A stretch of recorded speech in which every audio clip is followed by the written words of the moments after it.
Efectivamente, Rafa, pues nada, pasa su alma. Pues nada, vamos a darle paso a nuestra invitada Nicole Pichardo, que está ahí ya esperándonos. Así es.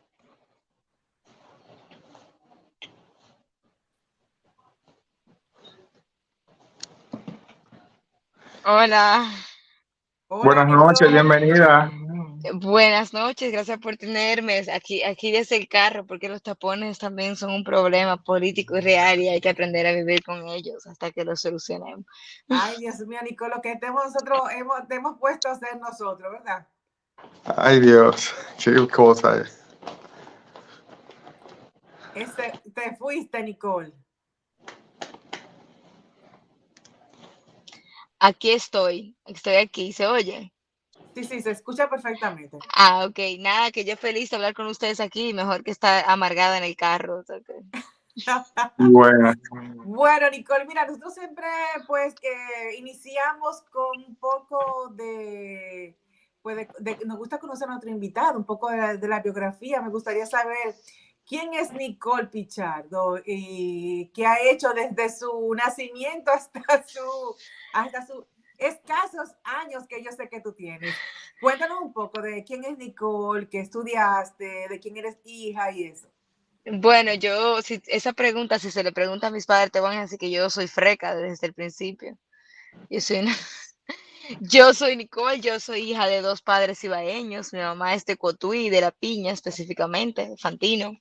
Mi papá es de la Loma del Toro en Santiago, entonces me gusta decir eso porque creo que parte de mi identidad. A veces me conocen gente, desde hace mucho tiempo a mí me conocen gente y me dice, tú no pareces de la capital, y yo, es que yo fui criado por cibaeño. O sea, eso sí. de que de yo entrarme a un ascensor y no hablar con nadie, o estar en una sala de espera y no hablar con nadie, eso no se me da. Yo siempre quiero estar hablando con la gente.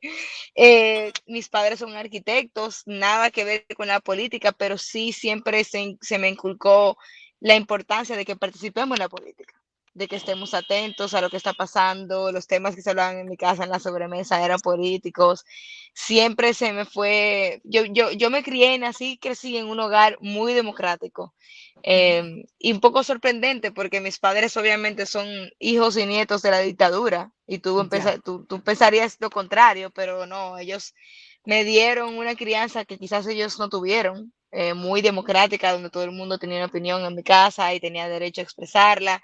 Y yo creo que eso se me nota, que yo fui criada como con ese ímpetu. Con esa Ah, libertad. Sí, con esa Con libertad. con el libre albedrío. Efectivamente. Y entonces, por ejemplo, tú Sí. estudiaste negocios internacionales. Cuéntanos un poco de eso, dónde estudiaste y por qué decidiste estudiar eso. Yo iba a estudiar relaciones internacionales, Ujú. pero la única universidad que otorgaba esa carrera, que la impartía en ese momento, era la UAS, eran dos, la UAS y la Católica, y por un tema de cercanía y como de pragmatismo, yo preferí estudiar negocios internacionales, que era en INTEC, que me quedaba un poco más cerca. Además de que me gustaba mucho la filosofía de INTEC, porque yo me crié yendo a colegios católicos y yo salí un poco saturada de esa mezcla de como la educación, quería educación laica. O sea, yo quería educación laica e Intec se me había vendido como tal y así fue cuando entré, porque mi problema no era la religión, sino que yo entendía que cuando se mezclaba con la educación, se dejaban de conversar y tocar muchos temas que para mí eran importantes. Y yo quería estar en el aula como donde yo pudiera ser libre y expresar lo que yo pienso como en mi casa.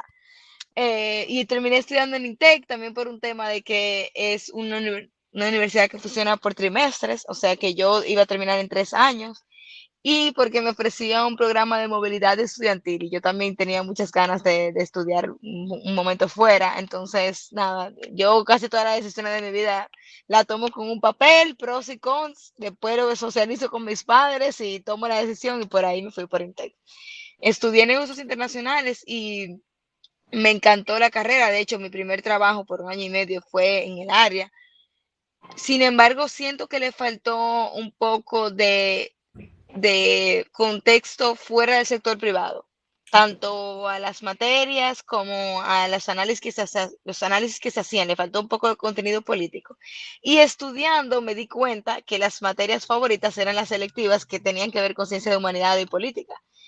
Y bueno, mi familia siempre me lo decía, como yo estaba también involucrada en el activismo de alguna forma u otra, no de manera organizada, yo iba básicamente a las protestas a hacer catarsis emocional porque yo necesitaba encontrar más gente que pensara igual o que pensara lo mismo. Y mi papá me decía, el activismo está muy bien, y mi mamá me decía, el activismo está muy bien, pero si no van a la política no van a lograr los cambios porque nadie los va a escuchar. Y yo le decía que está bien, que yo voy a ir a la política cuando yo tenga 50 años, 2 hijos y mi vida hecha. Pero no, decidí hacerlo a los 25 años y aquí todo. Bueno, a los 23, para ser exacta, Y 23. tú acabas de decir que la carrera te dio la oportunidad de ir a otro país, ¿verdad que sí? Entonces, Sí. ¿dónde fuiste? Y cuéntame esa experiencia. Yo fui, Intec tiene un programa es de movilidad estudiantil y yo me pasé un verano en Corea del Sur con una beca que me dio el Ministerio de Educación coreano. Fue un programa donde invitaron a 30 latinos a pasarse un verano en Corea, principalmente como una acción de soft diplomacy o diplomacia blanda. Ellos están tratando como de reformar muchas cosas de la cultura coreana y ellos querían que fueran a la Universidad de Coreana estudiantes de culturas que son más críticas, que hablan más, que son más sueltos. Y ahí me gané yo esa beca y me fui un verano y yo creo que yo tenía 19 añitos y eso fue Wow. para mí como me abrió la cabeza, o sea, me Descubriste abrió el la mundo. cabeza. Sí, porque, por ejemplo, yo era muy feminista todavía en ese entonces, ya yo me identificaba como tal, pero haber viajado a Corea del Sur, por ejemplo, me confirmó muchísimas cosas que tienen que ver con el género. O sea, ¿por qué existe la categoría género? Que es algo que te moldea culturalmente. O sea, no solamente, o sea, yo viajé a Corea del Sur y me di cuenta que ser mujer en República Dominicana y ser mujer en Corea del Sur no es lo No mismo. es O lo sea, mismo. lo que se espera de una mujer en Corea del Sur versus lo que se espera de una mujer en Dominicana, a pesar de ser dos sociedades machistas o patriarcales también, es totalmente diferente. Y a los hombres también, por ejemplo, en Corea lo que gusta, lo que atrae sexualmente a las mujeres es un hombre que se ve con facciones femeninas, que se maquilla, Delicado. que se ve limpio, que se ve delicado, mientras que las mujeres dominicanas nos gusta o nos tienden a gustar los hombres de otro tipo. Y tú te preguntas, cónchale, ¿pero por qué? Entonces, cuando tú te empiezas a ver estos choques culturales y a construir tantas diferencias, pero tantas similitudes del otro lado del mundo, eso te abre la cabeza. Efectivamente. Pues nada, Rafa, toda suya para retomar yo. Eh, Nicole, vamos a trasladarnos al país ya de Corea. ¿Dónde entonces surge la idea de entrar a la política? Porque me dices que tus padres no son políticos, No. ¿dónde surge esa idea?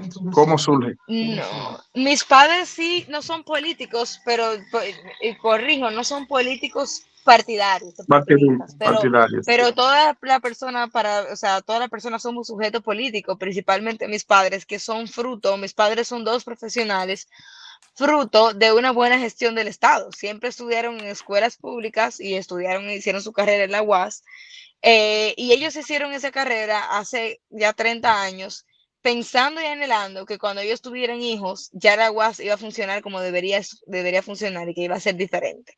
Entonces, ellos son muy políticos, pero no políticos partidarios. La primera vez que me involucré en el activismo fue por los derechos sexuales y reproductivos de nosotras las mujeres, siendo una adolescente, principalmente por el activismo a favor de la despenalización del aborto en 3 causales en República Dominicana. Yo era muy joven cuando yo tuve un problema de salud sexual y reproductiva, yo tuve problemas de ovario poliquístico, entonces a mí el periodo cuando yo estaba en el colegio no se me quitaba. O sea, yo sangré tanto que tuve anemia, o sea, tuve repercusiones de salud muy fuertes y haberme enfermado de eso tan joven fue mi bendición, porque por eso tuve que ir a una ginecóloga a destiempo, sin haberme iniciado sexualmente. Y esa ginecóloga fue la que me educó sexualmente, porque ni en la escuela, ni en el colegio, ni en mi casa yo recibí esa educación sexual, porque mis padres tampoco la Okay. recibieron. Entonces, a Así partir de es. ahí, yo empezaba a consumir mucho contenido en las redes sociales que me hacía sentido sobre estos derechos sexuales y reproductivos. Aprendí a ponerle nombre a la incomodidad, a la incertidumbre de por qué no me hablan estos temas. Y ahí me encontré justo en el momento donde el Tribunal Constitucional, las causales fueron aprobadas por un breve periodo de tiempo. El Tribunal Constitucional luego declaró inadmisible el proceso de aprobación de ese Código Penal en el 2014, y ahí fue la primera marcha. Y desde ahí empecé a hacer activismo. Yo fundé con una amiga muy querida un espacio que se llamó La Tertulia Moderna, porque sentíamos que hacía falta como un espacio para hablar de temas profundos, era lo que decíamos, temas profundos, queremos fundir. Y la tertulia se trataba de gente que no se conocía. O sea, nosotros publicábamos en redes sociales, martes a las 6 p.m. en el tal café de la zona colonial, vamos a hablar del impacto de las redes sociales en la salud mental, con fulana. Y buscábamos una doctora o una psicóloga que también fuera joven, que quisiera hablar del tema libremente. Y ahí yo conocí muchísima gente, porque mi idea era como que, nuestra idea era que se ampliara el círculo. Y a partir de ahí, el activismo más la tertulia, vinieron las elecciones, vino esta coyuntura de estas elecciones fallidas. Yo me encontraba ya haciendo un diplomado como de participación política en la escuela de formación política Peña Gómez.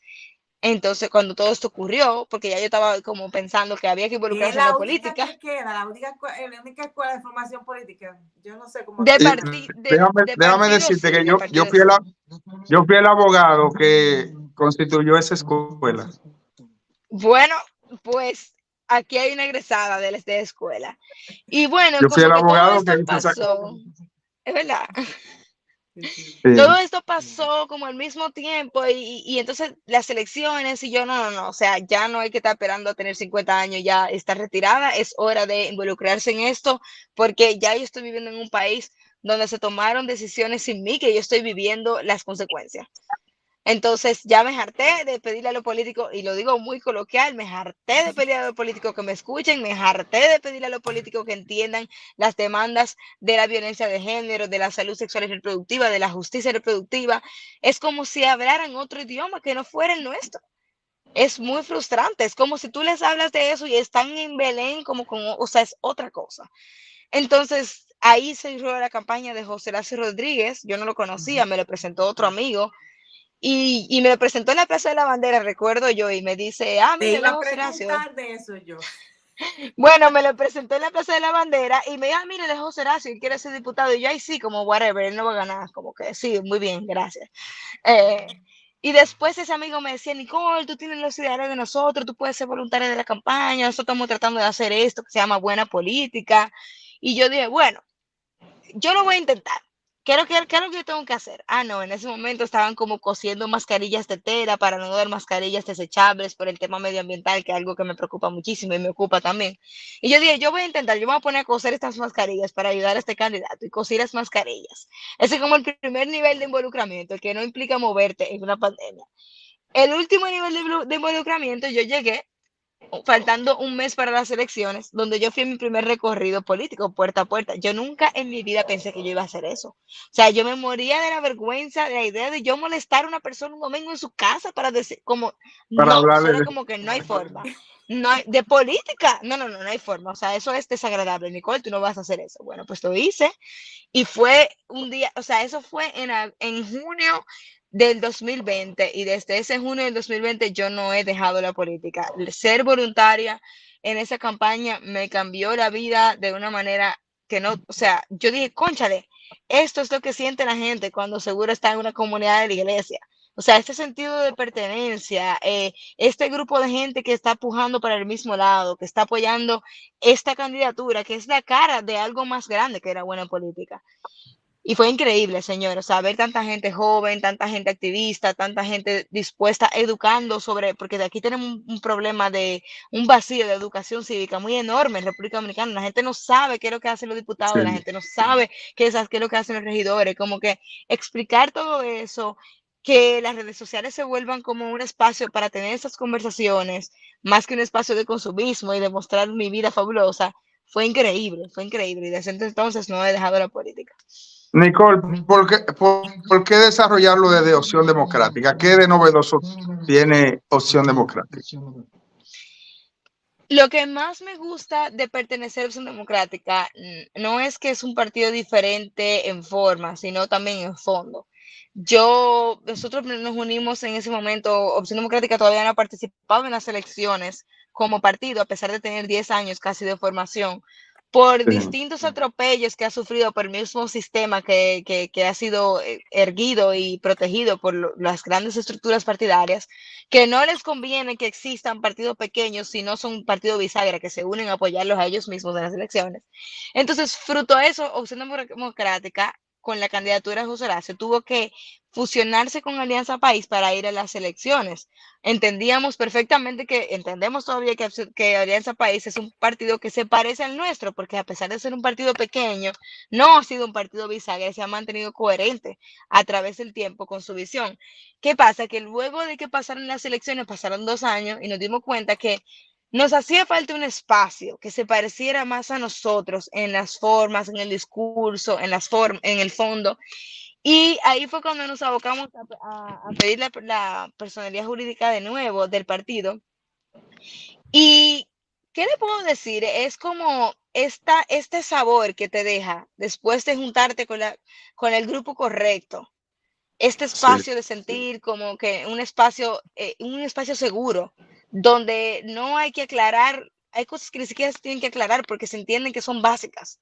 No tenemos que decir que las mujeres son personas en Opción Democrática, porque lo somos.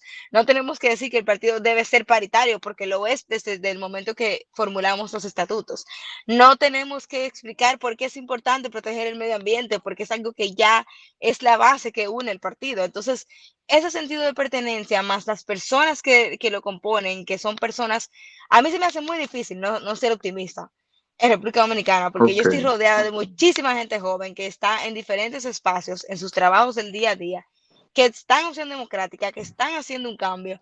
Y yo pienso que es momento de dignificar la política y que Opción Democrática se ha dado esa tarea de la buena política, de una acción colectiva por el bien colectivo. Y siento que me representa, siento que es el espacio que yo siempre soñé con militar. Y creo que mucha gente se siente igual, que pertenece al partido también. Efectivamente. Voy para atrás yo, porque claro está, yo reconozco a Nicole Pichardo, entre otros, como de los jóvenes que estaban en la Plaza de la Bandera, pues digamos que procurando de que nuestro orden democrático pues no fuera quebrantado, ¿verdad? Entonces, pero digamos que hubo como un despertar de la juventud en ese momento que dijo, no se quedó en su casa y dijeron, no, vamos a ser más sujetos, vamos a ser sujetos. La experiencia de ustedes, porque yo sé que ustedes estuvieron en la parte de la organización, cuando ustedes vieron que esto es posible, que esto ha sido posible, que no es un sueño y que es una realidad, cuando ustedes vieron todos los jóvenes allá en la Plaza de la Bandera, con una sola voz de que querían pues elecciones, ¿no? Para lo que fuera, ¿no? Ya sea para dejar o cambiar, no importará. Pero como ese despertar de conciencia de juventud, ¿qué significó para ti como joven? Y para, por ejemplo, y la estructura que propició ese evento.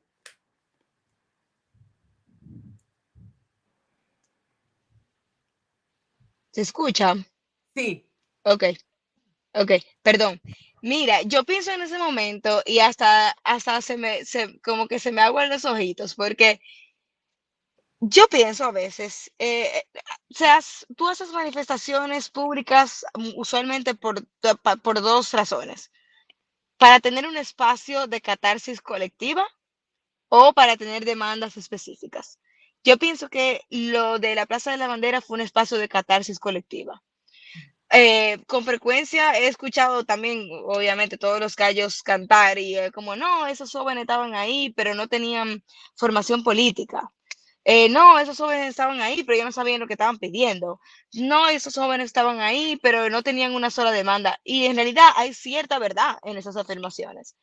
Pero, pero también, perdón, yo creo que es importante entender que eso fue un espacio de catarsis. O sea, que se hayan cancelado unas elecciones y que no hubiese pasado nada iba a ser más deprimente que tener un grupo de personas pensando de manera plural ahí, que fue lo que pasó.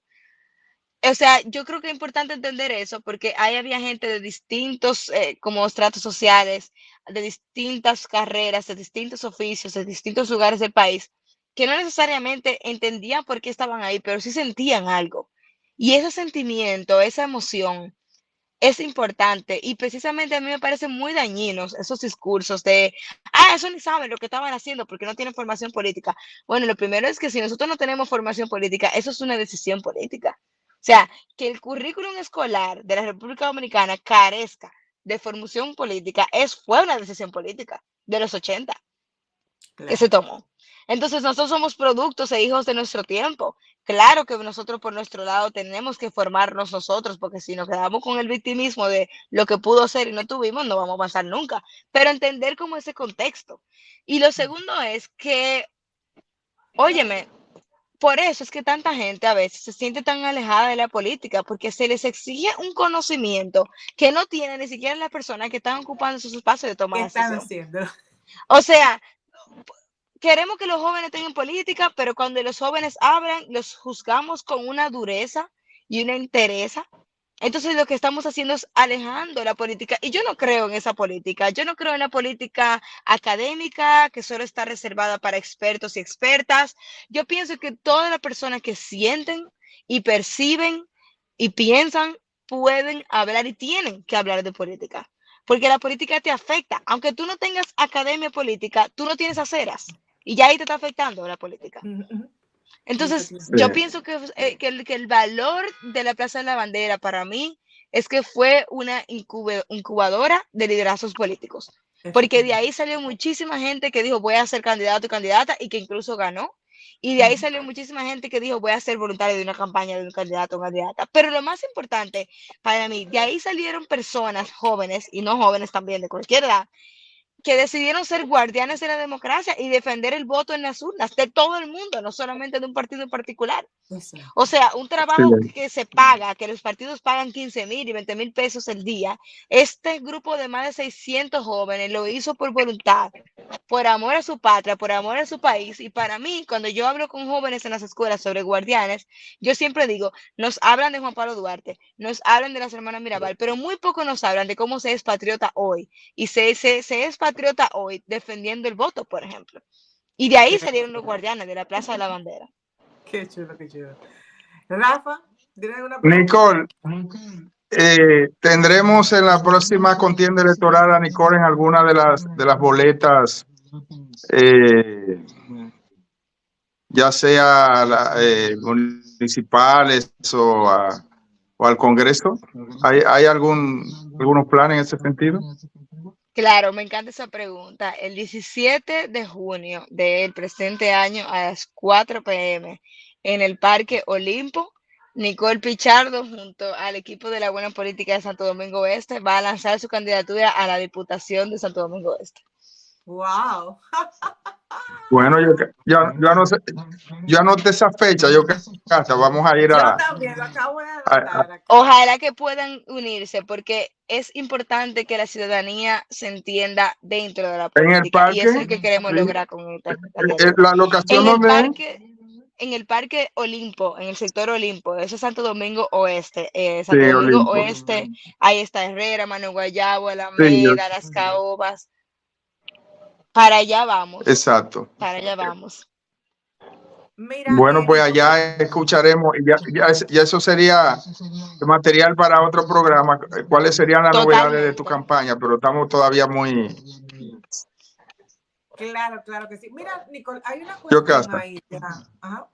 Así, digamos así que para... Hay una cuestión que, por ejemplo, es muy bueno, por ejemplo, el discurso de Opción Democrática que, bueno, que tiene dirigentes en su staff, pues tiene personas que tienen, bueno, que exhiben ciertos valores, que exhiben cierta postura, pero la realidad es, Nicole, que, por ejemplo, vamos a poner un ejemplo de que Opción Democrática gane la presidencia de la República, ¿verdad? Uh -huh. Opción Democrática no tiene lo suficiente, no creo que tenga las suficientemente personas para, por ejemplo, gobernar el Estado como tal. Ustedes se han puesto a pensar en eso, por ejemplo, porque digamos que uno dice, bueno, es una utopía, ¿no? Pero eso sería bueno, por ejemplo, porque uno no puede, digamos que verse como uno absoluto, porque uno pertenece a un conjunto. Estamos hablando del Estado, el Estado Exacto. tiene, ¿qué te puedo decir? Que cuántos ministerios, no recuerdo cuántos ministerios, 23. direcciones, o sea, es una estructura enorme. Y todo eso es gente. Entonces, ¿cómo gobernaría? Que esa pregunta ya debería hacerse a la señora Ingrid, pero te la voy a hacer a ti ahora. Mira, Yo, a mí me Casa, pero es que, ¿Gobernaría Opción Democrática? a mí yo, me encanta Casa, esa es que tú, pregunta. y escúchame, Nicole, tú estás dando la respuesta. El Estado no puede ser de un partido. Entonces, ellos van a tener que auxiliarse Pero de los demás entes del deja que Estado. ella hable, Gracias, Nicole. Mire, a mí me encanta esta pregunta precisamente hoy, porque anoche yo vi un tuit de que quien es el presidente de la Cámara de Diputados, Alfredo Pacheco, llamándole la atención al ministro actual de Medio Ambiente porque no tiene nadie del PRM en su equipo y porque está osando limpiar la nómina de este ministerio porque estaba lleno de personas, de personal que no era personal, sino persona porque no trabajaba y sí cobraba. Entonces, eso te pone a pensar, la cultura política dominicana, primero, es muy presidencialista. Opción Democrática tiene una candidatura a la presidencia, que es Virginia Antares. Les recomiendo que la busquen. Una candidatura maravillosa que nos tiene muy esperanzados a todos. Pero también Opción Democrática está apostando por fortalecer los otros poderes del Estado para que el Congreso, por ejemplo, sea un verdadero contrapeso del Poder Ejecutivo que haga, y que ejerza su rol de fiscalizador, que todavía no lo ha hecho. Todavía no lo ha hecho. Entonces, esa idea de que, o sea, nosotros, la mayoría del dominicano, aquí hay muchísimas personas técnicas, especializadas en diversas áreas de desarrollo, de economía, de medio ambiente, de industria y comercio, que no participa de la política por la misma cultura política.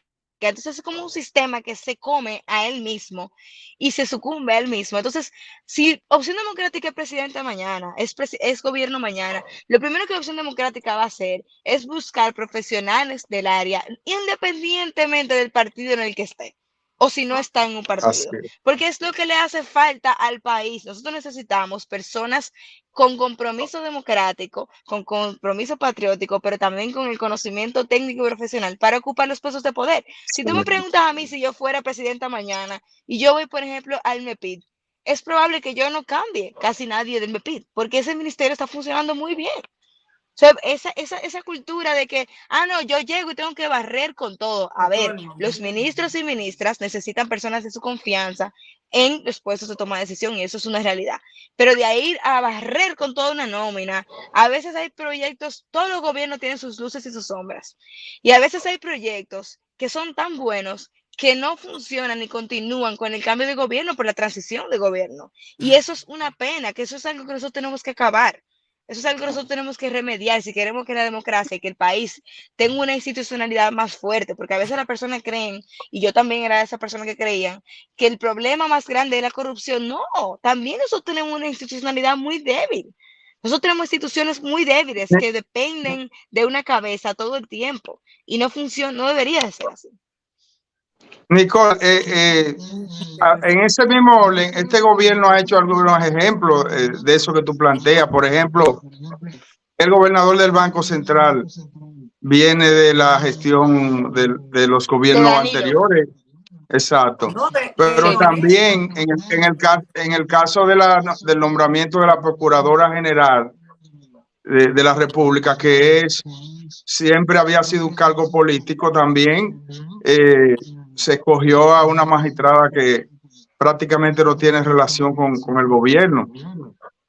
Claro, Y de la ahí persona, también por ejemplo, tenemos, que ajá, perdón. maneja compras y contrataciones del Estado tampoco es un político. O sea, hay es asesora ejemplos. civil.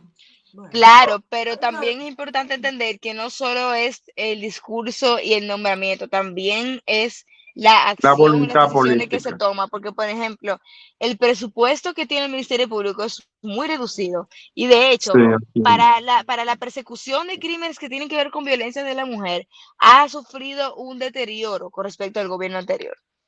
Ese departamento. Entonces, yo creo que es importante saber eso, que no solamente es el discurso, que no solamente estas decisiones, el día a día, ¿qué se está haciendo para que se queden esas decisiones? Eso. Yo vamos a tener que hacer otro programa con Nicole Pero porque mi amor, pero no, un no tema hemos hablado que nada con Nicole, ella. tenemos 40 minutos hablando. Mira, Nicole, ahora que mencionaste la violencia de la mujer, tú estuviste en un evento internacional eh, en marzo, me parece, en Ajá. marzo, ¿verdad? Ujú. Que no hable de esa experiencia, cómo fue la escogencia para que tú representaras al país en ese evento y eh, qué novedades hay, por ejemplo, para lo que sería combatir ese mal que tenemos de la violencia contra la mujer y que nuestro país está ocupándonos de los primeros lugares en el mundo con relación a eso. Bueno, la única novedad, y lo voy a decir con todo la, la carga emocional que me implica, es que estamos peor. A las mujeres nos están matando cada vez más.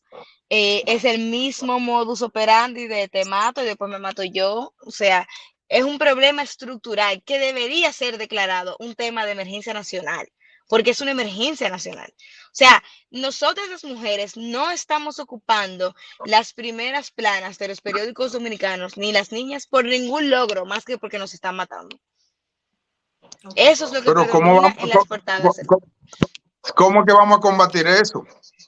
Eso se empieza combatiendo desde la raíz, que es con la educación, desde los Ahí eso, centros educativos. yo quería que tú lo dijeras, Claro. ¿entiendes? Entonces, ahí es que te digo, Rafael, el tema de el discurso versus la decisión.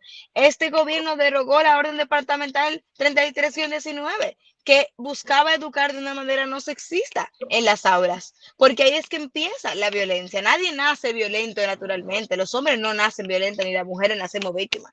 Es la educación que recibimos, toda la socialización, tanto primaria como secundaria, que nos lleva a ser agresores y víctimas, y eso solo se puede combatir con educación. Lo que pasa es que no es un tema, como yo digo, sexy. ¿Por qué? Porque es a largo plazo. En 30 años, en 20 años, en 15 años vamos a ir viendo estos resultados, pero estamos tarde, tenemos que empezar ya. Si seguimos Así es. educando para una competencia inadecuada, si no estamos dando educación afectiva en las escuelas para que las personas entiendan, si no estamos dando educación sexual en las escuelas, vamos a seguir teniendo una sociedad violenta. Y es una realidad.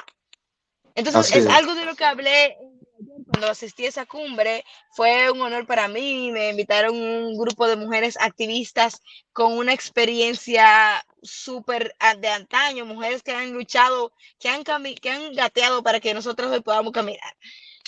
Y fue un honor para mí compartir con ellas igual, porque también fue como ayudar un poquito a ponernos en contexto, a reconocernos como mujeres dominicanas con todo lo que se implica, lo bueno, lo malo, lo feo, lo bonito, y cómo vamos a hacer desde el activismo comunitario, desde la política, una mejora en eso, porque si algo hablamos siempre es que hay que mejorar la política, pero también hay que hacer ciudadanía. O sea, cuando la persona no se reconoce como ciudadano o ciudadana, no exige, no fiscaliza a sus oficiales electos, quienes ganan son los malos políticos de la Así es. indiferencia. Entonces, eso fue algo que hablamos muchísimo en aquella cumbre. Bueno, Maravilloso. finalmente, ¿qué es En Serio desde el principio? En serio, desde el principio es un podcast que tengo con dos amigos. Uno es Samuel Bonilla, que es candidato a diputado también por la circunscripción número 2 del Distrito Nacional por Opción Democrática. Y con Paola Ester, que es la fundadora de un medio pues, de política alternativo que se llama El Meeting. El Meeting salió a relucir en la Plaza de la Bandera, fue quien le explicó a todos los jóvenes toda esa carencia de educación política que no tenemos, se la tiró el Meeting encima y eso fue Paola. En serio, desde el principio es un podcast donde hablamos de la política como ciencia, como un espacio de reflexión, viene a llenar un vacío de plática política que no existe en República Dominicana, porque cuando se habla de política, sabemos que se habla de intereses y de conflicto, pero eso no significa que tú tienes que tirarte una gallareta de 5 gente hablándose una arriba de otra. Es un espacio para pensar la política, para pensar los temas, y para eso mismo que dije anteriormente, para que todo el mundo entienda lo político de las cosas y que todo el mundo puede hablar de política. Entonces, es un podcast de 30, 40 minutos donde invitamos gente de todas las áreas. Por ejemplo, el último capítulo que todavía no ha salido es sobre salud pública y hablamos con un estudiante de medicina que hizo su pasantía en unidades de atención primaria en el interior, y hablamos de cómo el sistema que está diseñado con la unidad de atención primaria tiene muchísima oportunidad de mejora, y hablamos del valor de lo público, de por qué lo público tiene que ser fortalecido, por qué tiene que funcionar, por qué es tan importante que no se abandone lo público, especialmente en contextos neoliberales como el nuestro. Entonces, nada, es hablar de la política, hablar de los temas y que todo el mundo se sienta bienvenido para hablar de eso. Bueno, pero nada, Rafael, despida a esta bella y hermosa dama. Así es, Yocasta, ella tiene que comprometerse a volver de nuevo porque se quedaron varios temas. Y como dije al principio... Ya vuelvo como candidata ya. Claro. Exacto. Por supuesto que sí. Un plato fuerte, ahí está demostrada, material de sobra. Nada, encantado de que haya estado con nosotros, Nicole. Nuestros Facebook videntes están complacidos con tu actuación y nada, esta plataforma está a tus órdenes para cualquier cosa que tú quieras comunicar. Gracias, ya eso sea significa mucho. Ya sea desde el ámbito de tu activismo, tanto político como también comunicacional. Y nada, muchas gracias. Gracias a ustedes. Me pueden encontrar en Facebook también, Nicole Pichardo, y en Instagram. Y bueno, estéreo desde el principio en todas las plataformas también. Spotify, Apple Music. Un abrazo, gracias por invitarme. Adiós. Bye. Bye.